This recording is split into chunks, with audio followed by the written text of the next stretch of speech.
سلام دوستان، وقتتون بخیر. امروز با آموزش تل جواهردوزی لون زنبوری یا شکوفه در خدمتتون هستم که به این شکل ما اونو تو رنگ سفید آماده کردم. متریال این کار کریستال مخروطی سایز 4 هست، مقداری منجق و یک عدد تل حجم که من اینجا تل 3 سانت استفاده میکنم. تل 3 سانت 8 بند براش کافیه. اگه تلتون یه مقدار ارزش بیشتر بود از 10 بند کریستال مخروطی استفاده کنیم و نخ 15 صدم نامری من استفاده میکنم. ابتدا میام حدود 2 متر نخ رو جدا میکنم به این شکل و یک دونه کریستال داخلش میکنم. نخ رو دولا میکنم. اینجا ببینید دو سر نخ رو تو دستم میگیرم و از سوزن هر دو نخ رو از سوزن رد میکنم به این شکل. دقت کنید هر دو تا نخ رو از سوزن رد کنید. بعد از اینکه رد کردید به این شکل میایم، هر دو نخ رد شد از سوزن و این قسمتش رو گره میزنیم. من 2 تا گره میزنم تا نخمون هنگام بافت در نره. ببینید ما یه دونه کریستال داریم داخل نخمون، یه دونه کریستال دیگه وارد میکنیم و یک دونه منجاق طلایی، باز 2 تا کریستال و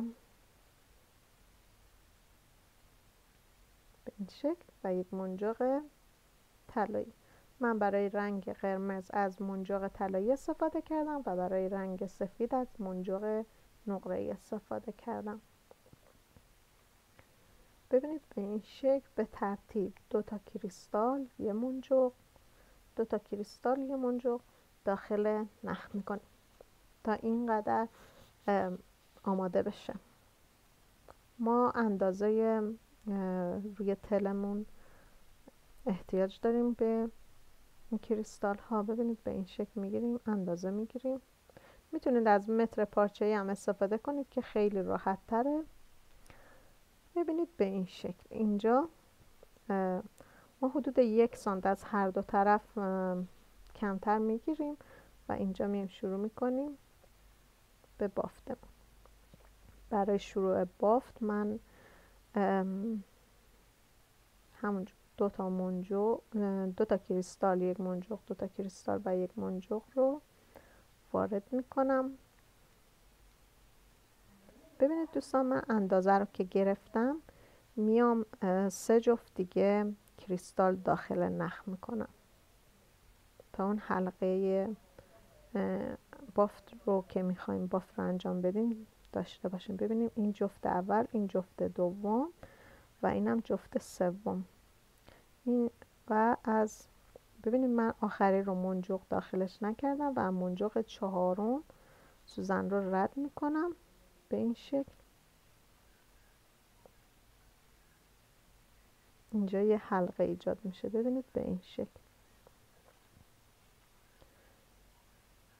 نخ رو میکشیم تا نخمون شل نباشه و شروع میکنیم به بافت. 2 تا کریستال، یک منجاق، 2 تا کریستال. ببینید به این شکل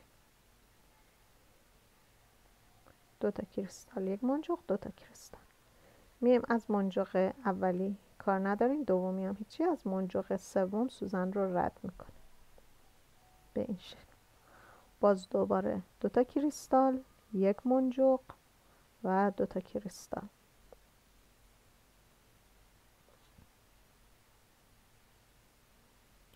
باز سوزنمون رو میایم از منجاق اول کار نداریم، دوم هم هیچی. از منجاق سوم سوزنمون رو رد میکنیم به این شکل تا آخر. من به همین شکل بافتم رو ادامه میدم.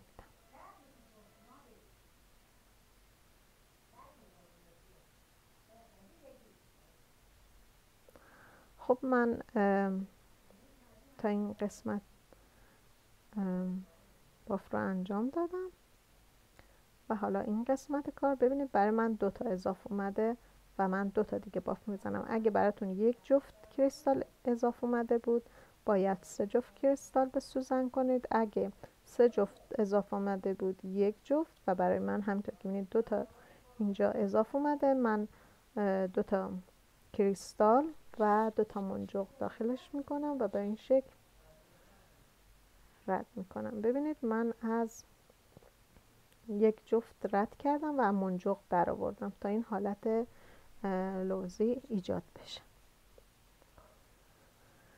بعد به این شکل میام شروع میکنم باز ردیف سوم رو بافت میزنم.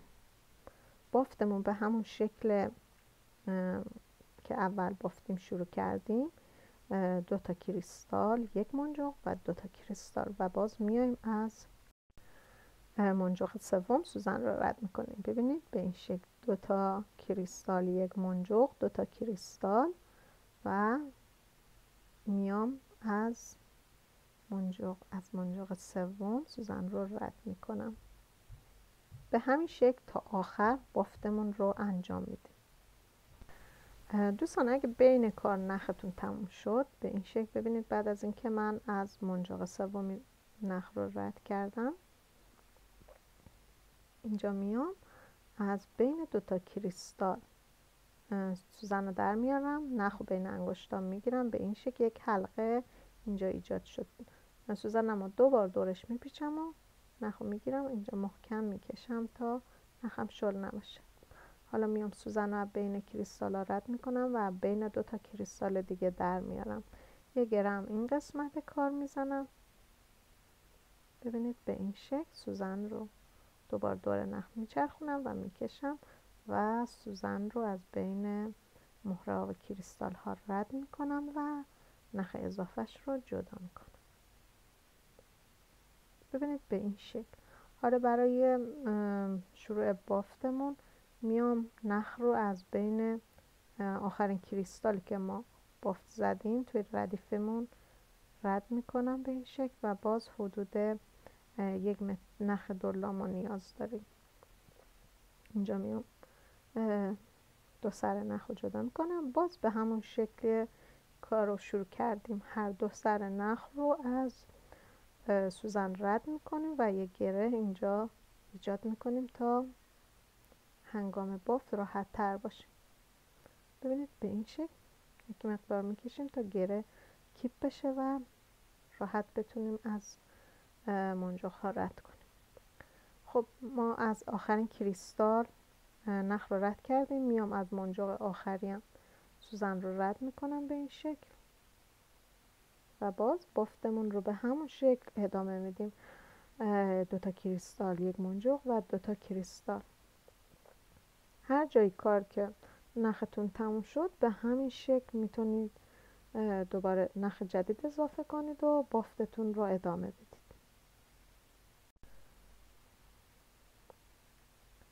خب وقتی به ته کار رسیدید دقت کنید به این شکل من میام سوزن رو از این منجق که رد کردم از 2 تا کریستال و باز از منجق و 2 تا کریستال و منجق 1 منجق رد میکنم و اینجا به این شکل میام بافت چهارم ردیف چهارم انجام میدم. ببینید به این شکل از این قسمت شروع میکنم، از مهره از منجقی که ما اینجا سوزن در آوردیم دوباره شروع میکنیم به بافت.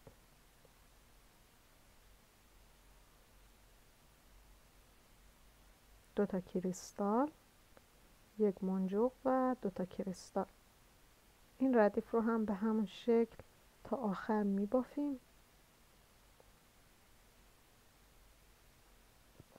ببینید به این شکل این دوتا اینجا و قسمت پایینش حالت مثلث میشه. نختون رو یک مقدار بکشید تا بافتتون شل نباشه هنگام و به این شکل کار تا آخر میبافیم. ببینید بافت سخت نیست، خیلی آسونه و میتونید به راحتی بافت رو تو خونه انجام بدید. خب من این قسمت بافت رو انجام دادم.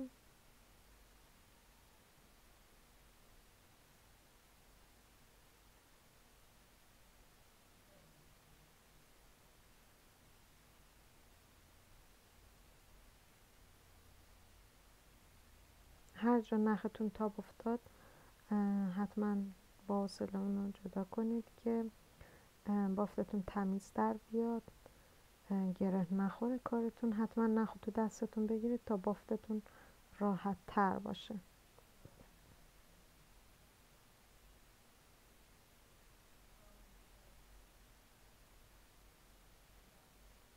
این قسمت پایین کارمونم باز 2 منجوق، 2 کریستال، 1 منجوق، 2 کریستال و منجوق به این شکل رد میکنیم. از منجوق 2 کریستال و 1 منجوق و باز برمیگردیم از 2 کریستال، 1 منجوق و 2 کریستال. ببینید به این شکل از هر 6 تا من سوزن رو رد میکنم و باز ردیف فکر کنم 5 میشه برای بافتمون. شروع میکنیم به بافت ردیف 5. ردیف 5 هم مثل ردیف‌های قبل به همون شکل بافتمون رو انجام میدیم. ببینید این قسمتش حالت لوز شد، یه حالت مثلثی داره که برای قسمت گوشه های تلمون.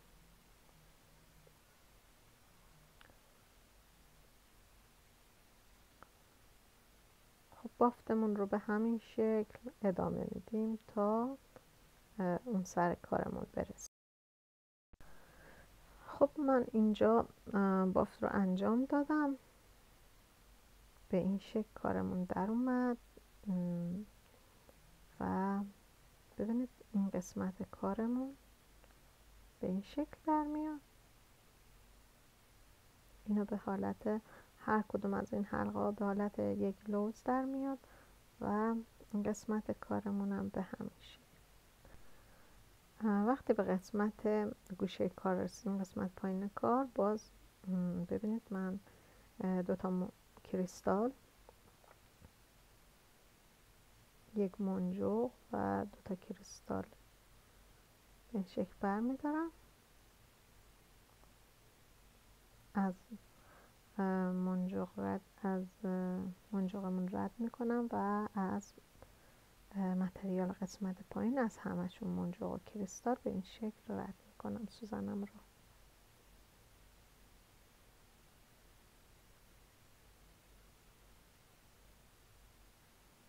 دقت کنید نختون اینجا به هم گره نخوره یا تاب بر نداره. هر جا تاب برداشت نختون حتما اونو آزاد کنید، چون نخمون دولاست این مشکل به وجود میاد. خب باز سوزن رو از تمام متریال رد میکنم و از اونجا که این گوشه هست به این شکل در میارم.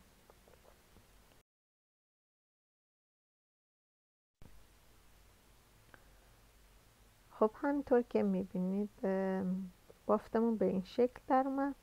ببینید قسمت پایینش رو به این شکل و بقیه کار رو به همین شکل من یک ردیف این سمت کار و یک ردیف این سمت کار بافت میزنم و این قسمت دیگه دوخت رو قطع میکنم و کافیه برای تل 3 سانتمون. خب من ردیف آخر رو هم به همون شکل بافتش رو انجام میدم.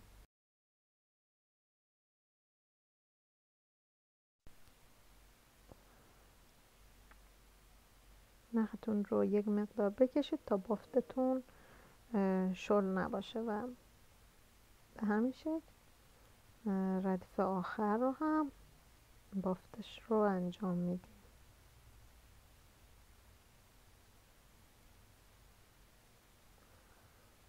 خب دوستان من اینجا میام سوزنم رو از منجوق رد میکنم، از کریستال ها و از قسمت پایین کار منجوق آخری سوزن رو در میارم به این شکل.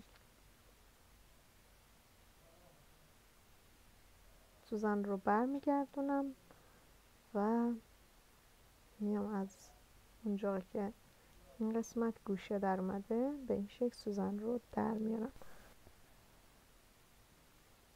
بافت این قسمت رو هم به همین شکل با حوصله انجام میدیم.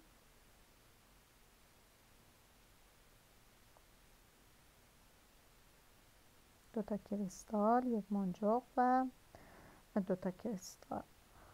خب من تقریبا بافت رو تموم کردم.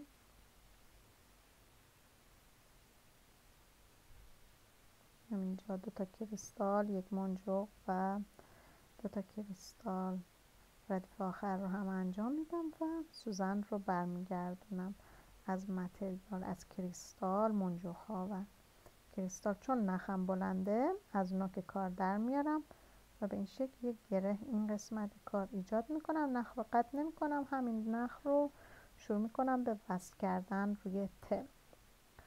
خب به این شکل ما تل رو بافتمون روی تل قرار میدیم تا از هر دو طرف یک اندازه باشه و شروع میکنیم به دوختن. به این شکل میام منجق رو روی تل وصل میکنم، دو تا بست میزنم و سوزن رو از کریستال ها و منجق در میارم و از اینجا از منجقی که منجق دومیمون در میارم، یه بست روی تل میزنم و بعد از منجق بعدی به همین شکل چند تا بست میزنیم و سوزن رو از متریال رد میکنیم و میاریم به منجق هایی که گوشه های بافتمون هست. ببینید به این شکل دو تا بست میزنیم لبه تل، سوزن رو از دو تا کریستال، یک منجق، دو تا کریستال و یک منجق رد میکنیم. منجقی که گوشه هست میایم سوزن رو ازش در میاریم، باز گوشه های تل دوخت رو انجام میدیم، دو تا بست میزنیم و به همین شکل تمام کار رو انجام میدیم. تمام بافتمون رو به همین شکل روی تلمون بست میزنیم. ببینید من سوزن رو از دو تا کریستال، یک منجق و دو تا کریستال رد میکنم، از این منجق در میارم منجق گوشه و یک بست لبه تلم به این شکل میزنم. ببینید به همین شکل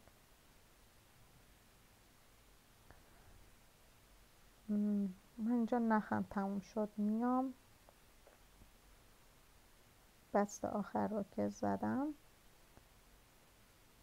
یک گره میزنم، سوزن رو از داخل تل در میارم به این شکل. ببینید میکشم و قطع میکنم، نخ میره بین کارمون و دیده نمیشه. خب به همین شکل من کامل کار رو دوخت میزنم. خب من سوزنم رو نخ کردم، ته نخم رو گره زدم و به این شکل ببینید نخ رو از بین سوزن رو بین دو لایه نخ رد میکنم و از وسط تل شروع میکنم و گره هم رو شروع میکنم و میام از گوشه در میارم. خب این قسمت کار من میام سوزن رو به لبه تل میرسونم و باز از همون منجق هایی که لبه بافتمون بود شروع میکنم به دوخت. کامل بافتمون رو به همین شکل روی تلمون نصب میکنیم.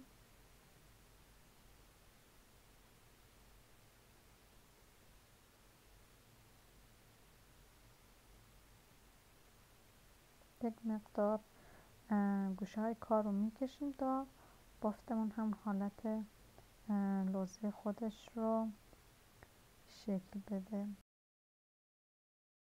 تمام گوشه های کار به همین شکل وصل میکنید روی تلتون.